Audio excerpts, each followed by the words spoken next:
Orang datang bukan karena baliho yang besar ini. Orang datang bukan karena panggung ini. Orang datang bukan karena halaman kantor PU memungkinkan. Orang datang bukan karena sound system. Orang datang karena siapa? Bapak tarik, Bapak Mama.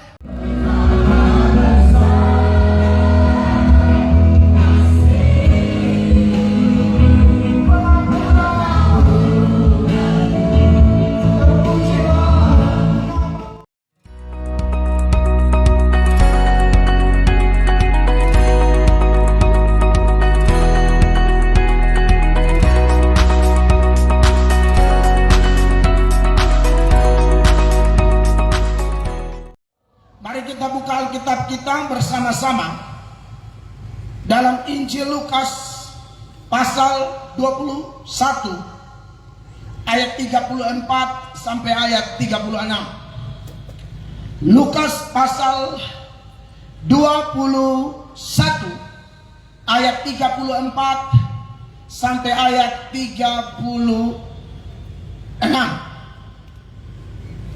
Mari Bapak Ibu jemaat perhatikan ayat ini dan kita baca sama-sama ya. Ada di layar juga. 1, 2, 3. Jagalah dirimu supaya hatimu jangan syarat oleh pesta pora dan kemabukan serta kepentingan-kepentingan duniawi, dan supaya hari Tuhan jangan dengan tiba-tiba jatuh ke atas dirimu seperti suatu jerat. 35. Sebab ia akan menimpa semua penduduk bumi ini. 36. Berjaga-jagalah senantiasa sambil berdoa, supaya kamu beroleh kekuatan untuk luput dari semua yang akan terjadi itu, dan supaya kamu tahan berdiri di hadapan Anak Manusia. Puji Tuhan buat semua jemaat yang sudah hadir pada malam ini, dan semua saudara saya yang mungkin sudah bergabung melalui live streaming. Kiranya Tuhan menolong, dan tim mungkin bisa zoom aja kalau terlalu besar. Sudah, oke, supaya mereka tahu bahwa oh ini dia. Baik, puji Tuhan saudara-saudara. Di bawah tema Aku segera datang, 3 malam, dan ini malam ketiga, kami hamba-hamba Tuhan telah mengangkat nats dalam kitab suci, yaitu Alkitab yang kita percaya adalah isi hati Tuhan, buku yang sempurna, dan apa yang Tuhan bicara di dalam kitab suci ini lebih dari cukup untuk mengantar semua kita lebih mengenal Tuhan, memahami hati Tuhan, tinggal dalam Tuhan, dan lebih daripada itu, kita menjadi pribadi-pribadi yang mau komitmen taat firman Allah. Sebab itu kunci supaya saya dan Bapak Ibu hidup penuh kebahagiaan, hidup penuh damai sejahtera, sekalipun BBM naik, sekalipun ada informasi besar kemungkinan pada tahun 2023 akan terjadi krisis, akan terjadi kelaparan yang menimpa beberapa bagian di belahan bumi, dan mungkin Indonesia akan mengalaminya, NTT akan mengalaminya. Tetapi kita punya Allah yang hebat, yang menjamin bahwa kalau anak-anak Tuhan percaya pada Dia, dan kepercayaan kita dibuktikan dengan ketaatan kita kepada perintah-perintahnya. Sebagaimana Elia, waktu itu dia berkhotbah, tidak akan ada hujan selama 3,5 tahun. Dan gara-gara khotbahnya itu, Bapak Ibu jemaat, dampak kelaparan itu, kekeringan itu, akibat tidak ada hujan selama 3,5 tahun dirasakan juga oleh Elia. Tapi Bapak Ibu, kita sudah belajar cerita itu dari sekolah minggu. Sekalipun kelaparan itu menimpa Israel, dan hamba-hamba Allah seperti Elia tidak bisa menghindar dari kelaparan tersebut. Saya yakin kalau andai kata prediksi prediksi itu benar, bahwa nanti katanya mungkin 2023 akan terjadi kelaparan. Orang banyak duit pun tidak bisa. Model-modelnya kayak di Mesir nanti. Duit banyak tapi tidak ada gandum. Mau makan duit, mau makan kertas. Tidak mungkin. Waktu seorang hamba Tuhan bahas itu dengan saya bilang suka-suka dia. Tuhan mau bikin apa, suka-suka Tuhan. Karena mungkin Tuhan lihat dunia tambah jahat, orang-orang tambah jahat, tambah kotor, tambah kompromi, menginjak-injak kekudusan nama Allah, menginjak-injak perintah Allah, meremehkan firman, meremehkan kebenaran.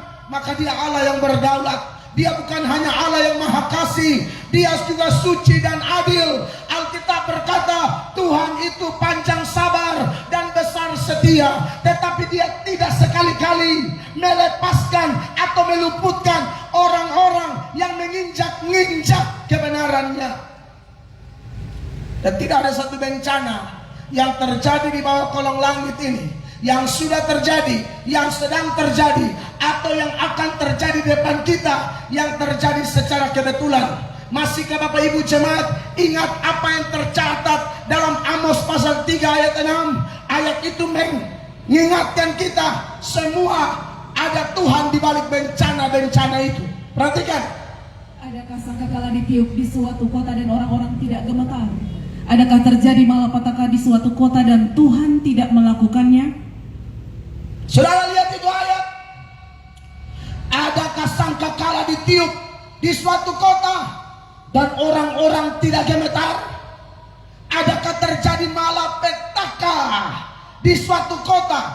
Entah itu tsunami, gunung meletus, tanah longsor, seroja, COVID-19, atau isu prediksi akan ada kelaparan di tahun-tahun yang mendatang. Waktu mereka share sama saya hal itu, ya, bahkan itu kelihatan mulai dari Amerika aja. Amerika sudah inflasi gila-gilaan. Eropa juga, euro mengalami goncangan, dolar mengalami goncangan. Kalau yang mata uang besar begitu sudah alami goncangan, rupiah siap-siap.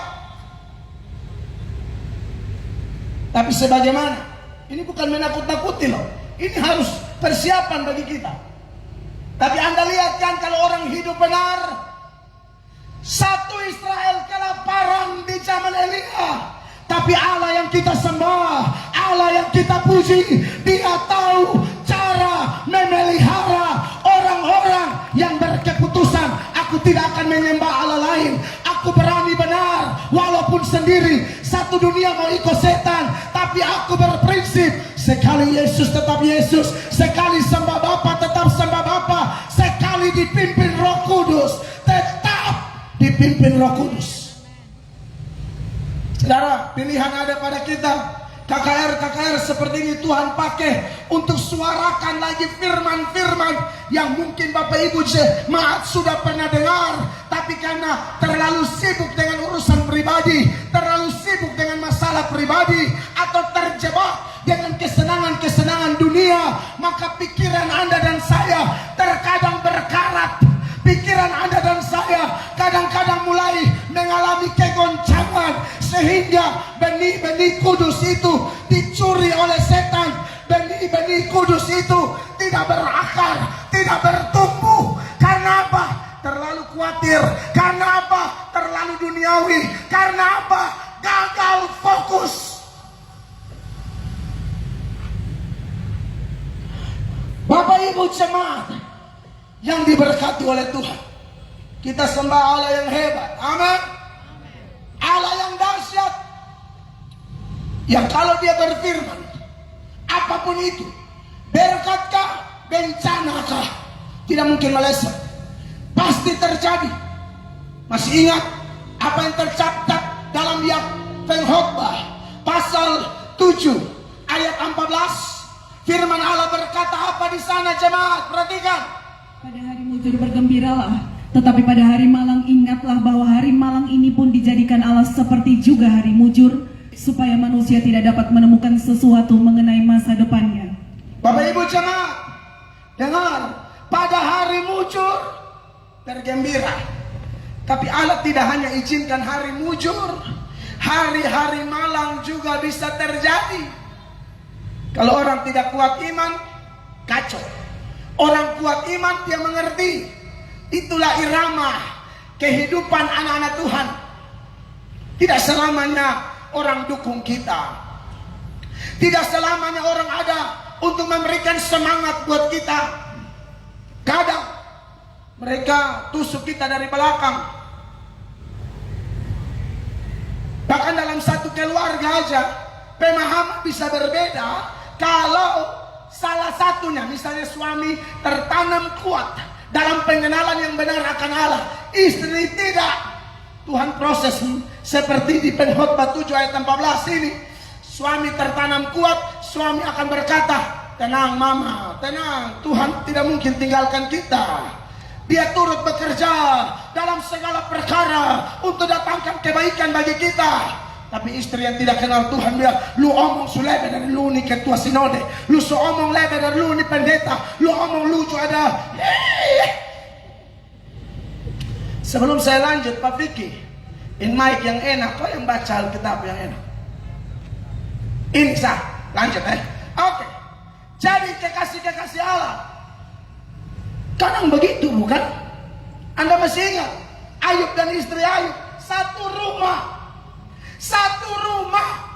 bisa pola pikir berbeda. Suami hadapi bencana yang sama, bahkan suami yang hadapi langsung.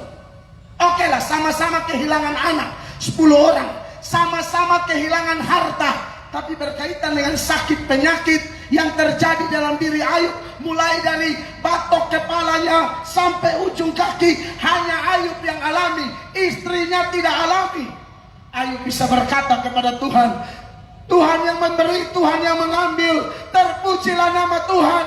Tapi istri Ayub bilang apa? Saya ngomong ini ada dasar. Bahkan satu keluarga bisa model begini. Anda lihat kan apa yang tercatat dalam Ayub 2 ayat 9 dan 10. 9 bilang apa? Maka berkatalah istrinya kepadanya, masih bertekunkah engkau dalam kesalehanmu? Kutukilah Allahmu dan matilah. Lihat, suami bilang, Tuhan yang memberi, Tuhan yang mengambil, terpujilah nama Tuhan. Istri bilang, hela lu terlalu banyak lah, lu mati lebih baik. Kita sudah susah menderita begini, anak 10 orang mati, lu masih sok-sok omong Tuhan apa? Putar balik.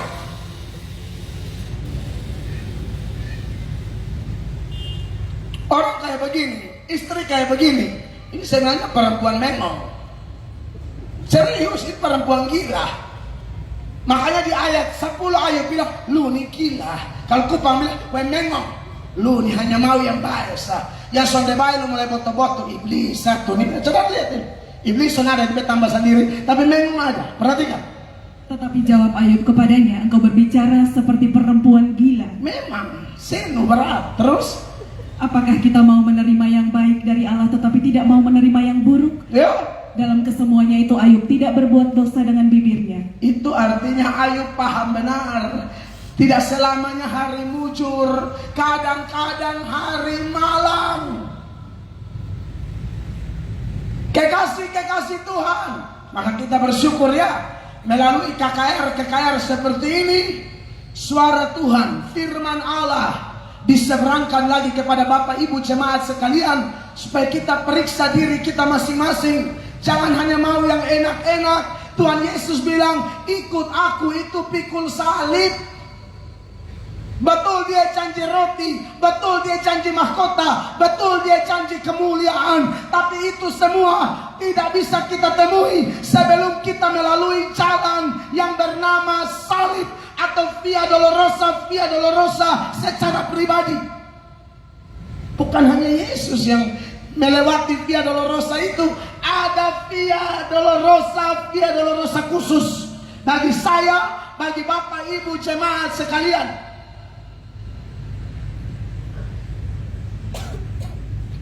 Maka dari itu, jemaat harus siap sedia. Selama 3 malam ini kita diisi, Tuhan cas kita supaya baterai kita full semua. Karena hari-hari yang ada ini jahat sekali. Makanya di bagian yang lain, Efesus pasal 5 ayatnya yang ke-16, Paulus bilang apa? 1, 2, 3. Dan pergunakanlah waktu yang ada. Karena apa? Hari-hari ini adalah jahat. Kata pergunakanlah, dia pakai kata Yunani exagoroso. Exagoroso itu artinya tebuslah waktumu, selamatkan waktumu, pakai baik-baik waktumu, hitung baik-baik, evaluasi kembali perjalanan hidup kita. Sudah berapa puluh tahun sekarang? Pendeta Melatok 41 tahun, bertobat di usia antara 18-19 tahun. Sejak saat itu sampai hari ini, waktu-waktuku aku tebus, aku selamatkan untuk kepentingan Tuhan. Karena dulu tidak tahu gereja, tidak tahu baca Alkitab, tidak tahu doa pribadi, tidak tahu terlibat pelayanan. Tapi sejak bertobat, 1 hari Minggu saya ibadah 4 kali. Itu belum yang ikut persekutuan doa, itu belum yang ikut tim pelayanan ke sana kemari. Betul-betul tebus waktu. Karena banyak waktu-waktu kami terbuang cuma-cuma. Yesus akan kembali, entah kapan. Tadi malam kita bahas 10 gadis, 5 bijaksana, 5 bodoh. Dan dari perumpamaan 10 gadis itu, ada ayat-ayat yang sudah saya singgung dan saya seberangkan artinya. Tapi ada yang belum. Dan kalau saudara masih segar di ingatan Anda, tadi malam itu saya sampai di ayat 5 dari cerita 10 gadis, Matius 25 ayat 5. Itu ayat bilang begini. Saya mau kasih keterangan sedikit karena ada kaitannya dengan nats pembuka malam ini dan tema besar kita. Perhatikan. Tetapi karena mempelai itu lama tidak datang-datang juga, mengantuklah mereka semua lalu tertidur. Tetapi karena mempelai itu lama tidak datang-datang juga, mengantuklah mereka semua lalu tertidur. Ini menarik ya, bahwa Tuhan bilang mau datang, kok tidak datang-datang. Perumpamaan ini jelas. 10 gadis itu Kristen. Ada Kristen benar, ada Kristen tidak benar. Mempelai itu Yesus. Tunggu Yesus terlalu lama. Sampai pendeta sudah KKR, tema model begini sudah sering di mana-mana. I'm coming, I'm coming, I'm coming. Tapi kok tidak datang-datang? Nah ini kadang-kadang orang mulai timbul pengejek. Khotbah omong kosong. Bilang Tuhan mau datang. Mana?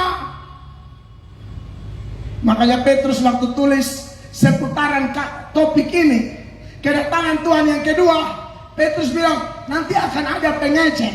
Ada yang setia menanti dan yakin seyakin-yakinnya. Allah yang berfirman, dia tidak akan berdusta. Dia bukan Allah yang kepagian atau Allah yang kesorean. Dia bukan Allah yang terlalu cepat atau Allah yang terlalu lambat. Dia akan datang tepat pada waktunya. Ya, kedatangan Tuhan itu ada 2 ya. Kedatangan yang pertama, first coming, dan kedatangan yang kedua, second coming. Kalau kedatangan yang pertama, ada waktu yang Allah tetapkan. Dari waktu yang Allah tetapkan ini sudah genap, maka terjadilah kedatangan yang pertama. Kedatangan yang pertama di mana Yesus datang sebagai bayi, menjelma jadi manusia. Itu sudah dijanjikan kepada Abraham, sudah dijanjikan kepada Musa, sudah dijanjikan kepada Daud, sudah dijanjikan kepada hamba-hamba Tuhan perjanjian lama. Tapi genap waktunya dia datang. Galatia 4 ayat 4, perhatikan. Tetapi setelah genap waktunya, maka Allah mengutus anaknya yang lahir dari seorang perempuan dan takluk kepada hukum Taurat. Garis bawahi kalimat, tetapi setelah genap waktunya. Saudara ingat, itu kedatangan yang pertama. Maka anaknya lahir dari seorang perempuan. Maksudnya Yesus lahir dari Ibu Maria. Itu first coming.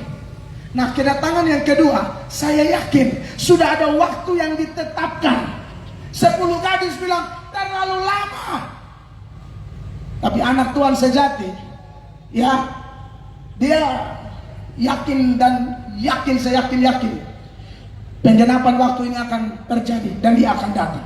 Bahkan penulis Ibrani bilang tidak lama, sedikit lagi, sedikit waktu lagi dia sudah datang. Ibrani 10 ayat 37. Sebab sedikit, bahkan sangat sedikit waktu lagi, dan ia yang akan datang sudah akan ada tanpa menangguhkan kedatangannya. Dia tidak kasih tahu kapan, tapi dia bilang sedikit lagi. Saya sudah bilang tadi malam, tidak ada pendeta boleh tahu.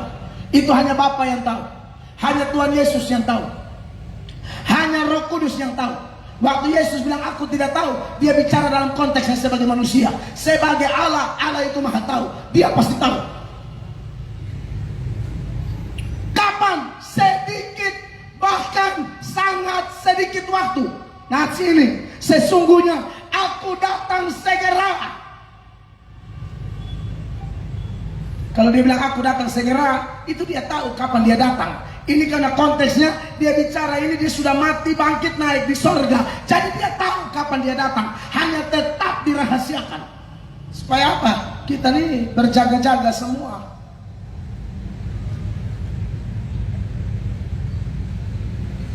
Tapi ada orang yang tidak mau berjaga-jaga. Saya anggap sebagai manusia terbatas yang melihat dengan mata terbatas. Bapak Ibu, sejauh mata memandang, Anda orang-orang yang kategori berjaga-jaga.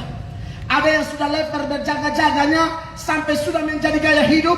Ada yang baru bangkit dari kejatuhan. Ada yang baru gabung dalam grup berjaga-jaga. Tidak ada masalah. Lebih baik terlambat daripada tidak sama sekali. Saya yakin kok. Makanya saya berlutut tadi malam, saya menangis. Di kota Kupang yang sudah canggih seperti ini, internet di mana-mana masih berkumpul kurang lebih 1000-an orang atau lebih duduk dengar firman Allah. Itu tidak gampang. Dan ingat, sekalipun kita kelihatan dari panggung banyak orang, tapi sebenarnya kita ini adalah kelompok sedikit itu. Karena Yesus bilang ada 2 jalan, satu jalan lebar, satu jalan sempit. Kita kategori sempit. Dari berapa puluh ribu penduduk Kupang, kita hanya cuma 1000-an. Sedikit, tapi gak ada masalah. Tidak ada masalah. Itu Alkitabiah. Anda orang-orang Alkitabiah. Anda orang-orang sesuai firman Kristus. Anda orang-orang pilihan Allah. Kita sedikit. Penduduk kota Kupang itu banyak. Kecamatan terbesar di kota Kupang, kecamatan mana? Oebobo. Coba lihat statistik. Apakah ini satu Oebobo sudah keluar? Tidak. Tapi tidak peduli. Berapapun yang bisa keluar, dengar duduk di pinggir-pinggir jalan sampai masuk dalam sini. Saya bersyukur Anda digerakkan oleh Tuhan. Apa dasarnya? Saya sudah ngomong berkali-kali. Orang tidak mungkin datang kepada Yesus kalau tidak ditarik oleh Bapa. Yohanes 6 ayat 44. Sama-sama baca jemaat. Suara 1, 2, 3. Tidak ada seorang pun yang dapat datang kepadaku jikalau apa? Ia tidak ditarik oleh Bapa yang mengutus aku, dan ia akan kubangkitkan pada akhir zaman. Beri tepuk tangan buat firman Tuhan Yesus yang membuat panitia tidak bisa sombong, pendeta melatok tidak bisa sombong, siapapun tidak bisa sombong. Orang datang bukan karena baliho yang besar ini, orang datang bukan karena panggung ini, orang datang bukan karena halaman kantor PU memungkinkan, orang datang bukan karena sound system, orang datang karena sahabat, Bapak tarik, Bapak Mama. Ayo saya ajak kita perkatakan ini ya. Saya hitung sampai 3 bilang begini. Bapak tarik saya. 1, 2, 3. Bapak tarik saya. Sekali lagi. Bapak tarik saya. Beri tepuk tangan bagi Yesus. Saya tidak percaya. Biar pendeta melatok mau khotbah sampai suara hilang, ngos-ngosan, bukan melatok yang tarik Anda. Saya yakin. Saya tidak pernah percaya saya bisa tarik orang sejak saya kenal Yesus sampai saya mati. Saya tidak percaya. Paulus bilang apa? Aku tanam, Apolos siram. Pertumbuhan siapa? Pertumbuhan tetap Allah. Coba cek kembali 1 Korintus 3 ayat 5 sampai 7. Perhatikan. Jadi apakah Apolos, apakah Paulus, pelayan-pelayan Tuhan yang olehnya kamu menjadi percaya, masing-masing menurut jalan yang diberikan Tuhan kepadanya? Terus. Aku menanam, Apolos menyiram, tetapi Yes. Allah yang memberi pertumbuhan. 7, 2, 3. Karena itu yang penting apa? Bukanlah yang menanam atau yang siram, melainkan Allah yang beri pertumbuhan. Beri tepuk tangan bagi Yesus. Jadi Bapak Mama bisa bertumbuh, bisa ambil waktu dengar firman Iko KKR. Tuhan kerja dalam diri Bapak Mama, Opa, Oma, Kakak, Adi, Ama, Ina, To'o, Teo, Mr. Mrs. Seres yang didonat. Saudara sama oleh Tuhan. Amin. Tapi orang-orang lain, saya sudah kontraskan tadi malam dengan kata yang lain menurut data 1 Korintus. Tapi saya singgung apa yang Petrus bilang. Berkaitan dengan kedatangan kedua ini akan tampil pengejek-pengejek. Makanya dalam 2 Petrus 3 mulai ayat 3 dan 4 dia bilang begini. 3. Yang terutama harus kamu ketahui ialah bahwa pada hari-hari zaman akhir akan tampil pengejek-pengejek dengan ejekan-ejekannya, yaitu orang-orang yang hidup menurut hawa nafsunya. Kadang-kadang yang pengejek tuh ya hidup menurut hawa nafsu. Yang ejek tuh kadang-kadang yang paling kurang ajar, tukang bersina, tukang tipu, majelis pancuri kolekte, pendeta isap rokok, terikat film porno. Nah, tapi dong tuh komentar ketong. Kadang-kadang sana hadir hela rokok baru begini. Orang gila sedung. Asap pulap. Oh. Beta tahu dari mana. Dulu sebelum ada di grup berjaga-jaga, beta di grup pengejek, jadi beta tahu. Mungkin Bapak Mama yang lain, waktu saya ngomong ini Anda juga tak. Beta juga Iya, kita dulu begitu. Ini malam Tuhan menghelarui ketong masuk di dalam. Amin. Kita dulu begitu. Orang persekutuan doa menyanyi, menangis. Otosan tahu bahwa menangis sedang dicamar roh. Mereka menangis sedang menyesali dosa. Kita enak sama persekutuan gila. Sebentar melompat, sebentar menangis. Gila. Lu boleh merasa nah. Lu boleh merasa Tuhan jama lu menangis makarareo sampai air mata air ingus yang satu, boleh merasa. Menangis berbalik kepada Allah tuh Alkitabiah. Baca tuh Yoel 2 12-13 kalau son salah. Baca. Tetapi sekarang juga demikianlah firman Tuhan. Berbaliklah kepadaku dengan segenap hatimu, dengan berpuasa, dengan menangis, dan dengan mengadu. Itu Alkitabiah atau tidak? Jadi saudara yang tadi malam maju sampai roh jama Anda menangis. Air matamu berharga. Air matamu penting. Tuhan menampung air mata orang percaya di dalam kirbatnya. Lebih baik menangis sekarang dan pesta di sorga daripada ketawa sekarang baterai memati mampus neraka. Tidak ada yang peduli engkau. Engkau disiksa pun Yesus hanya nonton. Dengar, sekarang Anda bertobat, kau maju, Yesus peluk engkau. Pendeta Melato pun tangan bolong cama lupung kepala, Yesus pun tangan berlubang paku tuh. Sucama lupu roh, cama lupu hati. Tapi di neraka engkau disiksa, Yesus nonton.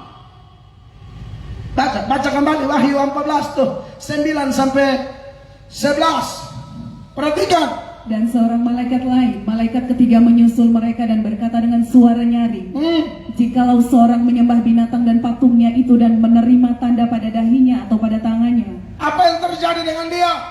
maka ia akan minum dari anggur murka Allah yang disediakan tanpa campuran dalam cawan murkanya. Anggur murka Allah tanpa campuran. Dan semua dosa pasti mendatangkan murka. Tapi kalau Anda masih di sini, di ini halaman ini malam, khotbah datang lalu Anda rasa kok ada ayat-ayat, ada penjelasan-penjelasan yang Roh Kudus pakai mengetuk pintu hatimu. itu bukan hanya ketuk lagi, sudah leker gedor, roh pintu, biar kau engsel dan tak lepas. Anda datang, dia murka sebenarnya karena engkau bersinah. Dia murka sebenarnya karena engkau pemalas gereja. Dia murka sebenarnya karena engkau dendam orang, tidak mau mengampuni. Dia murka sebenarnya karena engkau hidup najis dan kotor. Tapi waktu kau datang, murkanya bercampur belas kasihan, campur pengampunan, campur pertobatan, bahkan bisa campur mujizat. Supaya Anda tahu, jangan salah artikan melatok anti mujizat. Tidak, mujizat itu nyata. Saya hanya jelaskan punya mujizat dengan pandangan yang alkitabiah. Saya tidak mau setan tipu kita. Mujizat itu ada. Kalau Anda datang sekarang, ada campuran. Tapi di neraka, ini ayat bilang, maka ia akan minum dari anggur murka Allah yang disediakan tanpa campuran. Itu murka total, murka tok, tidak ada campuran. Itu neraka soalnya. Sudah pernah dengar penjelasan saya? Setelah kehidupan di dunia ini, entah kita kemana. Yang percaya Yesus sudah tahu, Anda ke surga. Yang masih setengah-setengah kategori belum percaya tuh, Anda pasti ke neraka. Sudah tahu penjelasan neraka surga? Sekali surga tetap surga, sekali neraka tetap neraka. Dari neraka tidak bisa pindah ke surga, dari surga tidak bisa pindah ke neraka. Mau ke surga atau ke neraka, putuskan malam ini. Mau ke mana? Mau ke surga. Dia berkata, mari kepadaku semua yang letih lesu berbeban berat, aku akan beri kelegaan kepadamu. Mau ke neraka? Tidak usah peduli khotbah ini. Sementara saya khotbah main handphone aja, nonton game, nonton YouTube, lu pasti ke neraka. Berapa banyak orang begitu kan? Ke gereja, pendeta khotbah, dia datang KKR, dengar khotbah, main game, main di rumah. Tidak dosa selama tidak menyita waktu, asal pas gamenya tidak ada unsur pornografi atau dosa yang lain. Tidak usah peduli khotbah saya, tidak usah. Itu sama dengan kau pilih masuk neraka. Karena itu manifestasi penolakan kepada Kristus. Alkitab bilang jelas kok, hamba Tuhan kecil aja, tolak dia kau tolak Tuhan, sambut dia sambut Tuhan. Jadi mereka yang tolak, tidak ada lagi itu yang namanya apa? Campur pertobatan, tidak ada. Lanjut dulu masih ayat 10 ini, baca sekali lagi. Mereka disiksa di mana? Sekali lagi dari awal juga boleh. Maka ia akan minum dari anggur murka Allah yang disediakan tanpa campuran dalam cawan murkanya. Terus, dan ia akan disiksa dengan api dan belerang di depan mata malaikat-malaikat kudus dan di depan mata anak domba. Di mata siapa? Di depan mata malaikat-malaikat kudus dan di depan mata Yesus. Kalau Anda gereja di Gemit, Anda tentu ingat ini lagu toh? Di depan mata Yesus ku buka kehidupanku. Nah itu di sini, di sana lu mau buka juga tetap angus. Baca itu ayat. Jangan sudah neraka baru Tuhan hamba ingat lagu di gereja ku buka. Setan iblis itu bukan di Lupung Rayon, bukan di sini. Ini semua rayon kumpul di sini. Mengerti ya?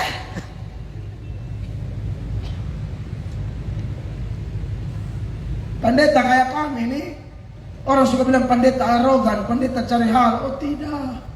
Kalau sana ada pendeta kayak beta, yakin ini kupang tambah rusak. Beta bukan puji diri. Orang susun barang nilai togor itu sembah berhala, pemerintah kadang-kadang mau bikin gedung horo karbo baru ini leluhur. Memang kalian dipakai setan betul-betul model begitu. Kamu di soe be ngomong tuh. Jangan kan bilang soe, larang tuh kamu merek kepa yang bilang garis keras. Saya omong. Beta NTT tulen, beta hari-hari tanam di negeri. Pendeta lain kadang-kadang hadir merestui. Beta tidak bisa, saya akan berteriak. Itu yang bikin sial. Saul mati gara-gara itu. Itu penyembah berhala semua tuh. Israel hancur gara-gara pemimpin-pemimpin yang kompromi, sinkritisme, mendua hati, menyembah Allah lain. Bikin sial negeri. Makanya ke depan kalau pilih orang, jangan pilih yang bodoh-bodoh kok. Orang bawa pi setan do ikut, gereja do masuk, setan do masuk. Hai, orang makin terbisa. Makanya Anda anak-anak muda di sini tolong bertobat sungguh-sungguh dulu, supaya Anda yang depan jadi wali kota, jadi gubernur. Katong bangga, beta mungkin lain main itu barang, besok pendeta sampai mati. Banyak yang pikir BKKR begini nih, sosialisasi. Waktu cuma calon tuh. Bekal malaikat di mata kanan saya. Betul, cabut sampai retina dong. Semua dari pung. Akar-akar gigi sekaligus. Akar mata, akar gigi semua cabut. Lu bisa fitnah Melato, KKR, sosialisasi. Melato tidak mungkin jadi anggota dewan. Ini sekontrak mati dari sorga.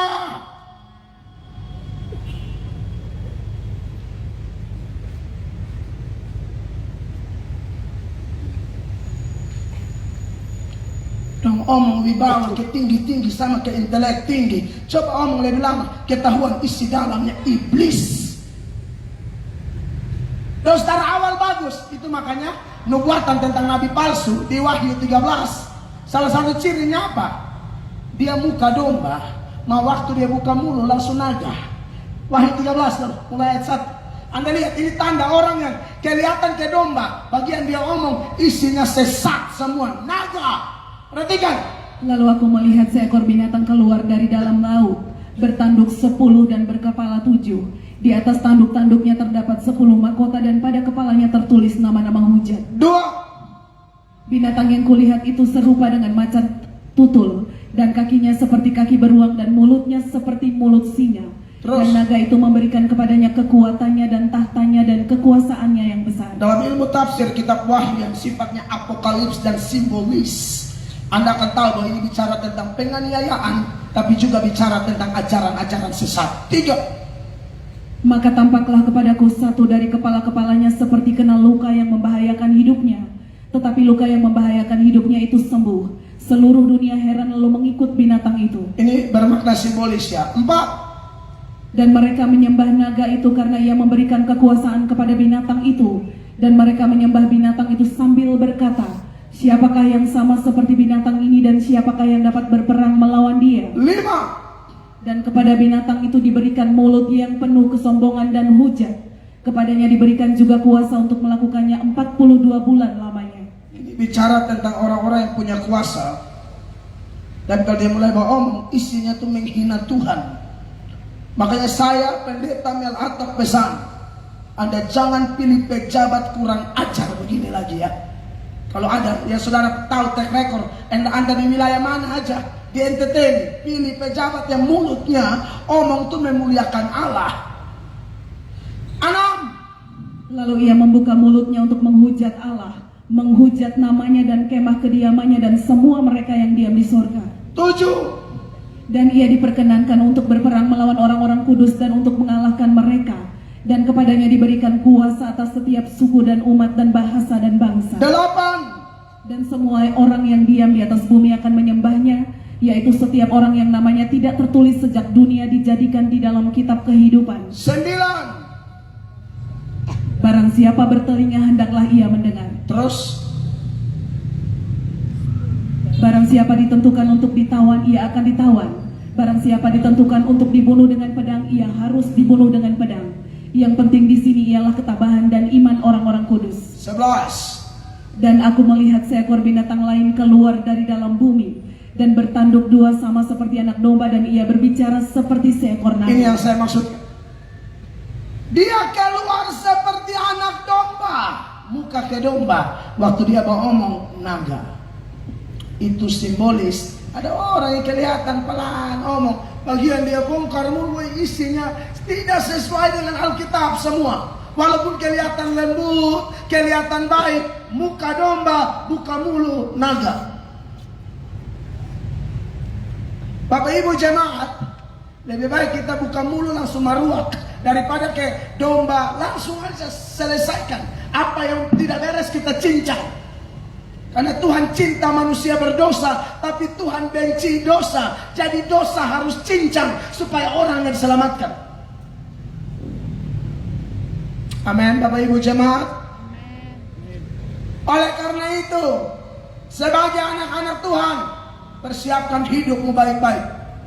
Dan salah satu hal yang paling menonjol, ya, yang saya tekankan dalam nas pembuka adalah kehidupan doa kita. Tetapi sebelum saya bahas kehidupan doa kita yang sangat penting berkaitan dengan tema besar kita, masih ada yang perlu saya sentil dari Matius 25 ayat 5 tadi. Karena mempelai tidak datang-datang, apa yang terjadi di sana? Tetapi karena mempelai itu lama tidak datang-datang juga, mengantuklah mereka semua lalu tertidur. Nah, tidur di sini diartikan apa nih? Karena yang tidur bukan yang bodoh saja loh. Yang tidur juga yang bijak. Orang memberi pengertian beda-beda. Ada yang memberi arti secara negatif. Tidur artinya hidup dalam dosa. Mereka pakai data pembanding, misalnya 1 Tesalonika 5 ayat 6 dan 7. Perhatikan, 6. Sebab itu baiklah jangan kita tidur seperti orang-orang lain, tetapi berjaga-jaga dan sadar. 7. Sebab mereka yang tidur waktu malam, dan mereka yang mabuk waktu malam. Ada yang memberi pengertian tidur yang dialami oleh 10 gadis itu secara negatif dengan dasar ayat ini. Tapi kita sudah belajar tadi malam, ini tafsiran tidak memungkinkan. Karena masalahnya Kristen asli pun tidur menurut perumpamaan itu. Kalau tidur diartikan kompromi dosa, maka itu hanya cocok bagi yang bodoh. Yang bijak tidak cocok, maka penafsiran ini tidak tepat. Ada lagi yang bilang begini, tidur di sini artinya mereka mati semua. Jadi mempelai datang itu hari kebangkitan. Ini juga tidak memungkinkan. Karena waktu Yesus datang, tidak semua orang mati. Ada yang masih hidup. Dan saya harap kita yang ini malam masih ada waktu Yesus datang. Supaya jangan mete-mete anggaran. Kopi le bolong kue ini itulah. Bolong kue datang mete dan juga bikin susah saja. Kita yang sudah berduka, kata yang kasih makan orang, betul ya kurang cocok ya. Harusnya kalau kata berduka, saudara yang sedang berduka tuh datang gula 1 kilo kok, terigu 1/2 kilo kok, datang susun balap, apalah hanya tunggu kau main judi, cek mabok, bola guling, kuru-kuru, menyanyi juga, tapi menyanyinya tuh bukan memuliakan Allah, menyanyi itu seperti menyudutkan keluarga duka. Kalau ada menyanyi apa? Kopi terlambat mulai angkat lagu melayani. Itu maksud kopi terlambat. Itu. Kalau Anda yang cerdas tahu pesan di balik lagu.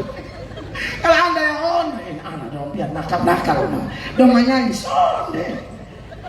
Itu panggil kopi dan teh. 1:30 nih. Yang angkat lagu dulu keluarga kayak lupa aja. Melayani, nah dia pun ada begitu ya.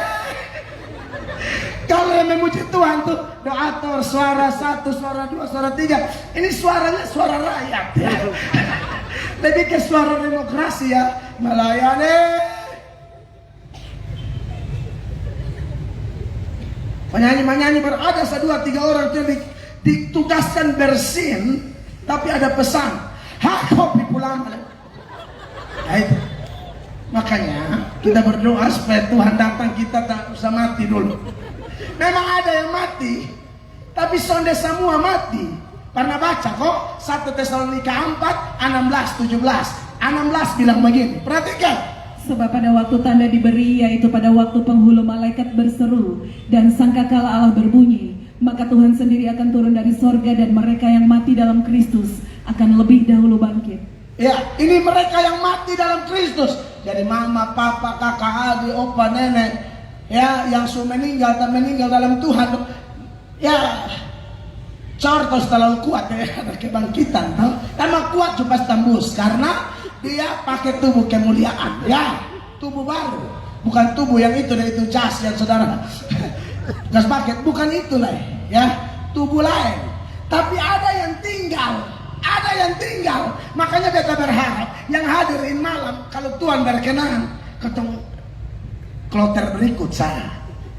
Lihat 17. Sesudah itu kita yang hidup yang masih tinggal Itu toh. akan diangkat bersama-sama dengan mereka dalam awan menyongsong Tuhan di angkasa. Ya, ini seperti Elia terangkat, seperti Yesus terangkat. Ini sudah Henok terangkat, ketemu juga. Asal ketemu masuk di kloter. Beta makanya beda tua pernah berdoa. Saya soal mengulang-ulang. Beda tua pernah berdoa, Tuhan berkenan ketemu masuk di ini. Tangka hidup-hidup saat pakai acara mati nih. Walau ke rumah sakit lah, infus keliling biaya, so habis pinjam mati. Dia mati so enak, bapak yang bayar. Itu sama dengan kalau mau mati, nah mati sama-sama. Satu lu dahulu seperti batong yang utang gitu. Jadi andai kata mati pun bapak ibu bertobat, kau mati jangan bikin repot keluarga. Tidak ada yang kontribusi susah ada sama sekali untuk Tuhan gereja pemalas. Dia nih yang mati paling bikin repot. Dokter ini belum sembuh, dokter ini leh. Kadang-kadang anak-anak kuraja nih Tuhan ini, amin. Bukan apa-apa, kamu tuh sebongkar di BNI, mau pergi di BCA, bilang beda tangkap, si BNI dalam rangka mama infus. Ibu-ibu, mertua, jangan terlalu culas, nanti mati bikin repot. Dengar dia ngomong nih, termasuk anak mantu yang kurang ajar dan mertua, lu juga. Apa lo orang anak laki-laki, son cinta orang pemama, caca. Ibarat gumuk hitam ya lupa lo. Lu kira siapa yang kasusu 9 bulan? Ya ampun, palosan sendapal aku ini. Sama kayak ikan besar yang telan Yunus. Jadi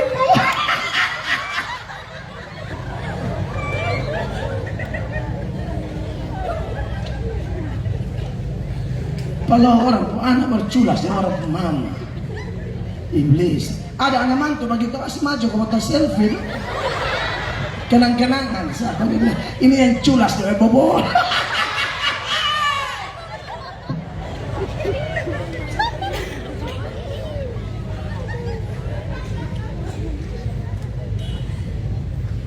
Kalau orang anak perempuan baru sentuh ada orang pun bapak mama. Ada bapak-bapak yang begitu. Betul nikah, maka kalau bab tua dengan tua terlalu datang, berasa bisa nyaman. Jangan begitu bab tua datang ibu kan kosong. Babi tenak supasti. Jagung tuh dan pohon-pohon bab tua bawa dari kualfat. Tapi memang anak laki begini setan juga. Tolong jangan terima orang pananona kalau mati pun. Sampai mertua bilang, Bapak bisa lepas, dia palosan melepas, kayak ular nyuksain. Yesus ampun ya. Tolong dong, yang fair lah, yang adil-adil lah ya. Jangan, saudara, kakek di orang tua kandung atau mertua dong, itu posisi sama. Lupu rumah tangga, sonde diberkati, dengar saya mulut. Makanya saya kalau konseling orang nikah bisa bilang, selalu saya ingatkan, tolong nikah habis nah. Kalau ada berkat nah, jangan tunggu orang tua telepon, bawa 250 kok, 200 kok. Percayalah, pergi ke rumah orang tua atau mertua dengan tangan kosong dan pergi bawa gulai kambing. Satu itu pesannya beda, atau pisang sat sisir, pesannya beda. Ini anak mantu sekarang, ini anak sekarang. Pisusan bawa apa pinjam doi. Pokoknya dia datang kau leher semiring dari gerbang. Mantua sedang begitu. Mantua setahu, mantua sampai deh. Jangan cerita lebar apa. 1,5. Mantua bilang, oh ya 2,5 belum ganti, dicatat. Total 4 juta. Dari jauh tuh sebagian orang tua sama seleh. Ini anak, bepu anak. Dia miring kiri tuh pinjam. Kalau miring kanan, itu laki pukul makanya leher.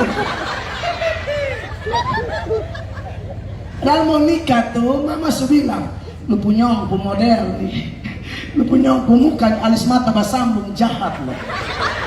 Dia ketuan takurin dia, lu percaya beta? Ini nih, aduh, tuan takur, lu percaya deh? Sonde mah dia baik. Son sampai 1 bulan, cawut tuh 6 bulan, ah? 4 bulan, sampai secau datang ke Farban, permata untuk merah darah. Mama bilang, bisa bilang, lu laki balis mata berkatumu. Tapi tidak semua yang alis mata ketemu itu jahat. Ini kebetulan ada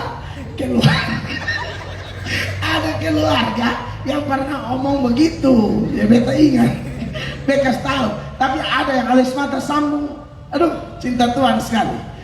Jadi tidak semua ya. Pokoknya lu cek baik-baik saya doa.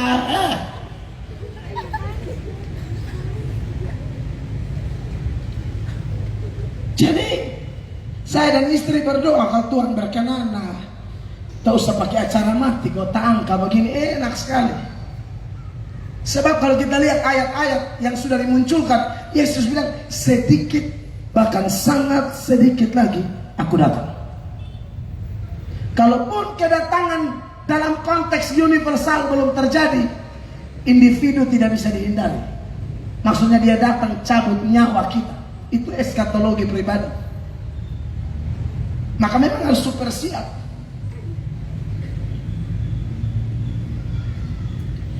Lalu kalau tidur di situ tidak berarti negatif, artinya hidup dalam dosa, itu tidak, tafsirannya tidak tepat. Juga bukan berarti mati. Lalu tidur di situ artinya apa? John Calvin mengartikan tidur di situ artinya mereka cinta Tuhan, tapi tetap aktivitas seperti biasa, kerja. Karena ini perumpamaan. Jadi maknanya itu ada arti. Saya setuju dengan Calvin ini karena begini. Kita KKR ini malam, kita terima Yesus, tapi bukan berarti pulang waktu susun keluar rumah deh, kunci kamar kau menyembah dari pagi sampai malam. Bukan itu. Anda harus tetap ke kantor, Anda tetap harus buka kios, Anda tetap harus ke pasar, harus bangun pagi jual gorengan, Anda harus tetap ke kantor, Anda harus tetap kemana. Mau kemana pun kita tidak ada masalah. Kita beraktivitas seperti biasa, tapi keintiman kita dengan Tuhan sungguh terjaga aman. Ini orang-orang yang punya keseimbangan. Ibarat gitar, dia tidak fals, seimbang. Orang et labora, dia berdoa bekerja, beribadah bekerja tapi melayani. Ini seimbang. Saya lebih setuju dengan tafsiran Calvin itu. Bahkan ada lagi yang menafsirkan tidur harus diartikan secara positif, bahwa contoh ya, saya pulang khotbah kayak begini, ya tidur bisa bicara tentang istirahat, biasa itu, tidak ada masalah. Makanya pada waktu mempelai datang, mempelai laki-laki atau Yesus tidak marah 10 gadis yang bijaksana sekalipun mereka tidur. Itu bicara tentang ya hidup ini nyata, bertobat, tapi masih boleh refreshing. Sekali-sekali ya, kayak saya keluarga pendeta begini, saya ini sibuk pelayanan sekarang, maka saya harus cari celah-celah supaya saya dan istri anak bisa quality time. Itu tidak dosa. Pendeta Billy Graham yang sudah level sangat tinggi, ada waktu di mana dia istri anak berenang di pantai aja tidak mau diganggu. Pendeta yang prinsip quality time belum kuat, ini main atap aja. Kenapa? Di mana-mana. Pendeta bu hari libur tuh Senin, hari persiapan tuh Sabtu. Beta Sabtu masih KKR, besok pimpin perjamuan. Pendeta lain santarima KKR Sabtu. Beta belum pusing begitu dong. Nanti lah mungkin besok tua kalau masih 40 belum. Mungkin masuk 60 ya, itu KKR dong. Jangan undang beta lah, KKR harus khotbah, beta hadir ke doa pembukaan saja. Jangan beta lah. Semua orang ada masanya, semua masa ada orangnya. Dan sekarang dia masih rasa bagus, jadi masih bataria. Maka 70 benar episin baca sudah salah. Mazmur buka Mazmur lah. Mari kita buka di Mansur. Kita cari Mansur sama mati. Sudah dapat. Karena pendeta loading subarat. Mazmur, Mansur. Yohanes, mari kita buka di Yohanes. Cari Yohanes sampai mati. Sutua kita usah paksa diri kau naik hot balai. Duduk kau terima tamu.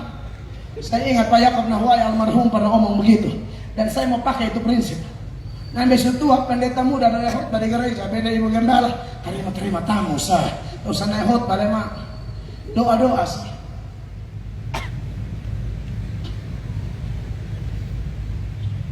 Jadi boleh refreshing Senin yang hari istirahat kadang-kadang Minggu.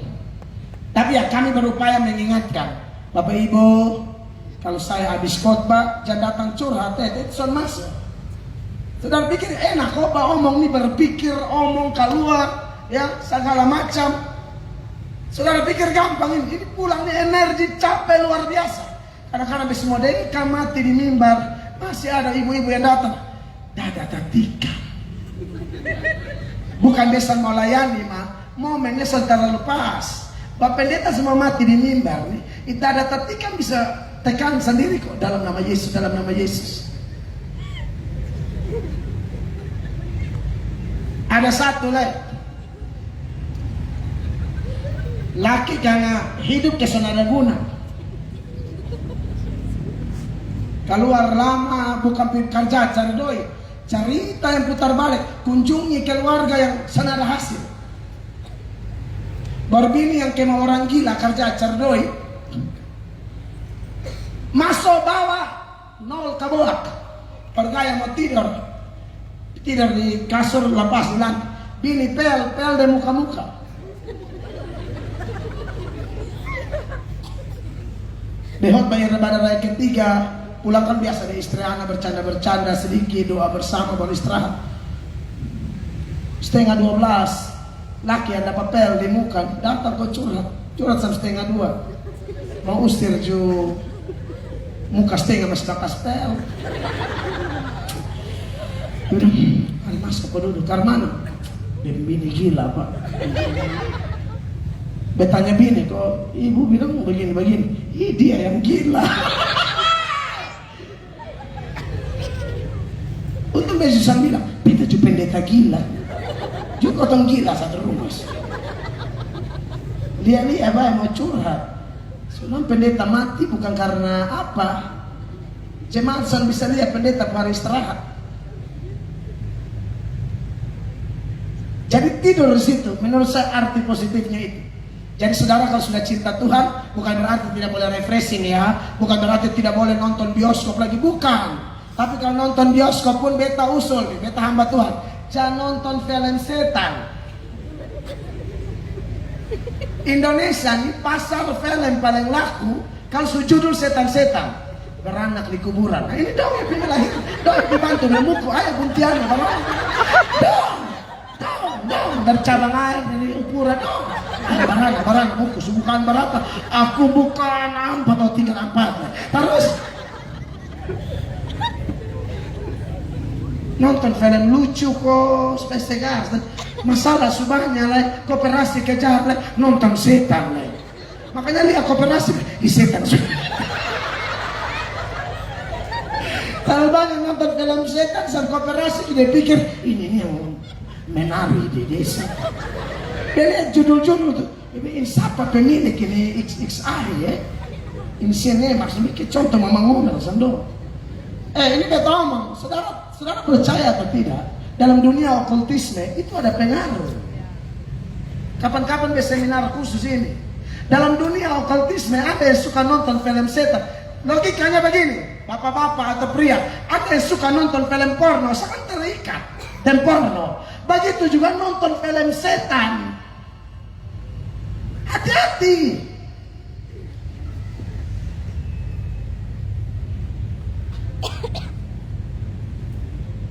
Jadi kalau film setan tuh bioskop rasanya mau bapangko. Juru ditangkap habis ini. Mau spekal setan tantap paloga.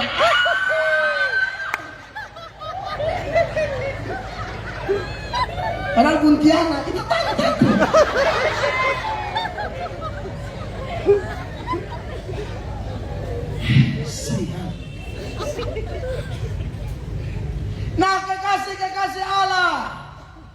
Sebagai anak Tuhan, kita harus berjaga-jaga. Amin.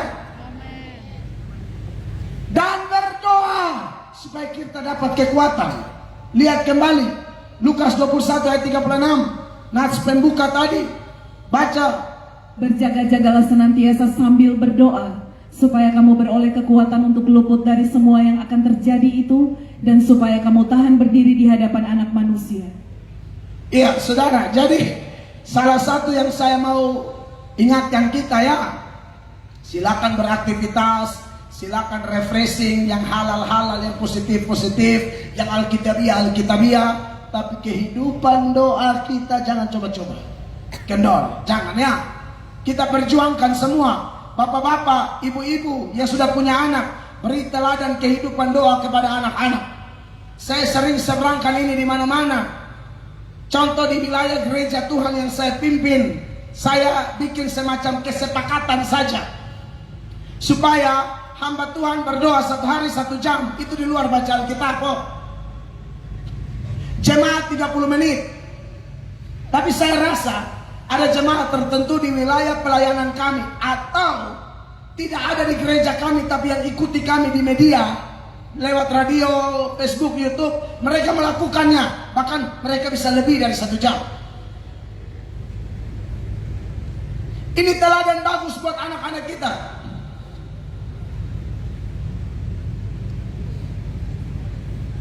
Hari ini saya pulang dari radio itu kecapean. Bangun istri anak lengkap. Sebelum kita pergi KKR, mari kita berdoa dulu. Upstairs kids saya bawa masuk, kasih latihan mereka pakai standar pendeta 1 jam, standar gembala. Anak-anak saya berdoa harus 1 jam dan bapak dan mama.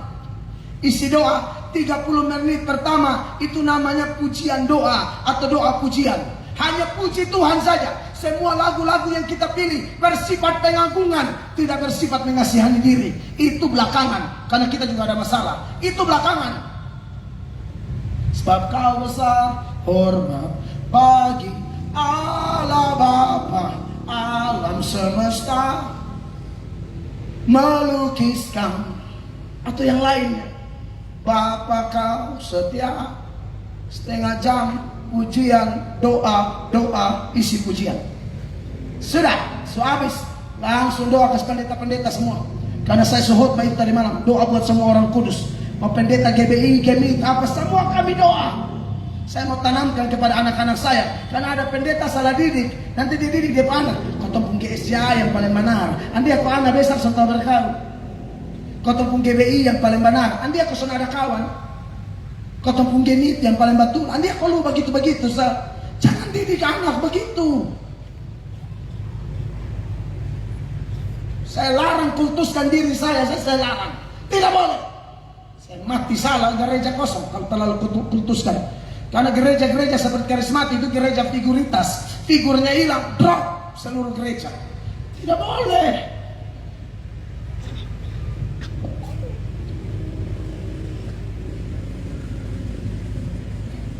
Berdoa.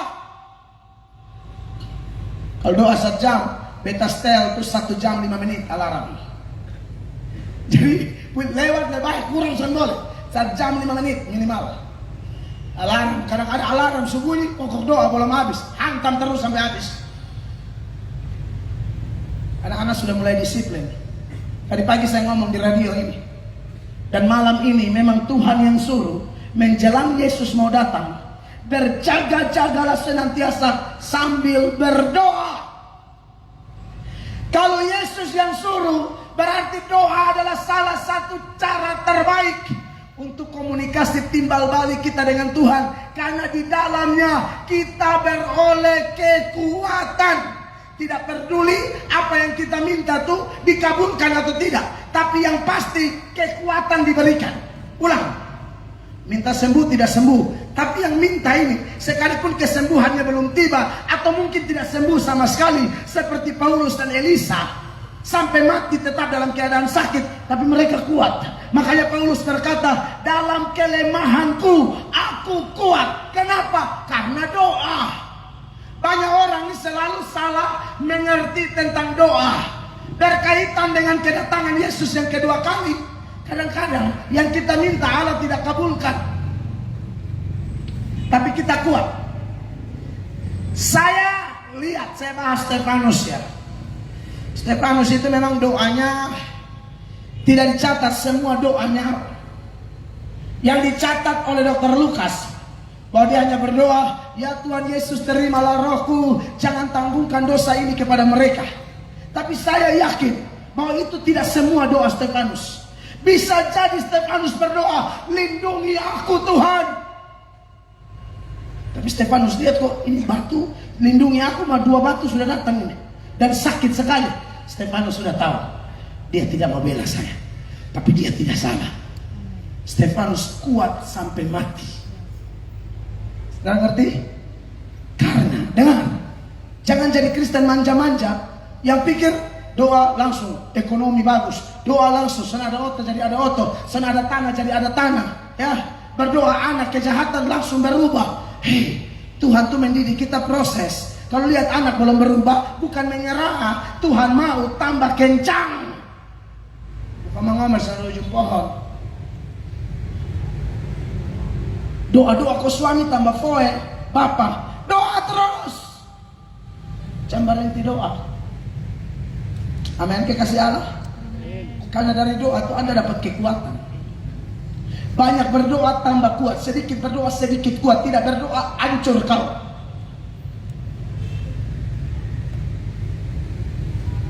Dan kita bersyukur Yesus yang suruh kita berdoa. Dan dialah satu-satunya akses untuk kita bisa ketemu Bapa. Doa itu saya sudah sampaikan berkali-kali. Doa itu adalah tindakan datang kepada Bapa. Dan untuk datang kepada Bapa, jalannya cuma satu. Anda mau berteriak pakai toa sekalipun, panggil Tuhan Allah, tapi tidak melalui Yesus, lu hanya bikin pusing orang, mengganggu kenyamanan orang. Sebab manusia terganggu, Tuhan Allah tidak gubris. Tapi Anda yang berdoa, biar suara kecil, masuk kamar doa, kunci kamar, omong pelan-pelan, surga dengar. Kenapa?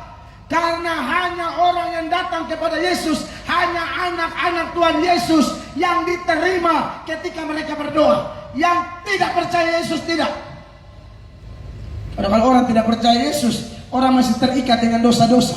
Alkitab bilang apa? Bukan tangan Tuhan kurang panjang atau telinga Tuhan kurang tajam, tapi dosa membuat kita terpisah dengan Allah. Masih ingat Yesaya 59 ayat 1 dan 2, firman Allah berkata demikian. Sesungguhnya tangan Tuhan tidak kurang panjang untuk menyelamatkan, dan pendengarannya tidak kurang tajam untuk mendengar. Ya, 2. Tetapi yang merupakan pemisah antara kamu dan Allahmu ialah segala kejahatanmu. Ya. Dan yang membuat dia menyembunyikan diri terhadap kamu, sehingga ia tidak mendengar ialah segala dosamu. Saudara, kalau ada dosa, berdoa sampai mabok-mabok juga Tuhan tidak peduli. Tapi kalau saudara datang pada Yesus dan menyadari bahwa dialah satu-satunya yang bisa menyelesaikan dosa kita, maka kapanpun kita berdoa, dalam keadaan apapun kita berdoa, percayalah kita selalu diterima. Soal pengabulan doa, suka-suka Tuhan. Saya sudah menjelaskan berkali-kali dalam setiap kesempatan. Apapun jawaban Tuhan, Tuhan itu selalu menjawab. Tidak itu jawaban, tunggu itu jawaban, iya itu jawaban. Ketika dia jawab iya, ada maksud. Ketika dia jawab tidak, ada maksud. Ketika dia bilang tunggu, pasti ada tujuan. Allah tidak pernah melakukan apapun tanpa tujuan. Tetapi sesuatu yang pasti, sesuai nats pembuka kita menjelang kedatangan Tuhan, kita harus kuat. Kuat di dalam doa, kuat di dalam keintiman kita dengan Allah. Kalau kita sudah kuat di dalam Tuhan, Roh Kudus bekerja saat kita doa. Maka setelah kita berdoa, kita keluar ke sana, kita membawa karakter Kristus, kita membawa pesan-pesan Tuhan melalui gaya hidup kita dan melalui kesaksian kita. Oleh karena itu Bapak Ibu jemaat yang diberkati oleh Tuhan, siapapun Anda dan saya malam ini yang datang bawa dosa apapun, Tuhan tidak peduli dengan masa lalumu.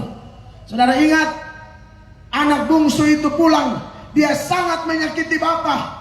Waktu dia pulang mau pemberesan dosa, dia datang dalam keadaan loyo-loyo. tapi Bapa lari menyambut dia. Ini kelihatan di Lukas pasal 15 ayatnya yang ke 20 sampai 22. Ini nats-nats terakhir di malam ini. Perhatikan.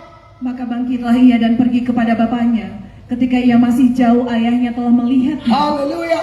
Lalu tergeraklah hatinya oleh belas kasihan. Ayahnya apa? Ayahnya itu berlari mendapatkan dia, lalu merangkul dan mencium dia.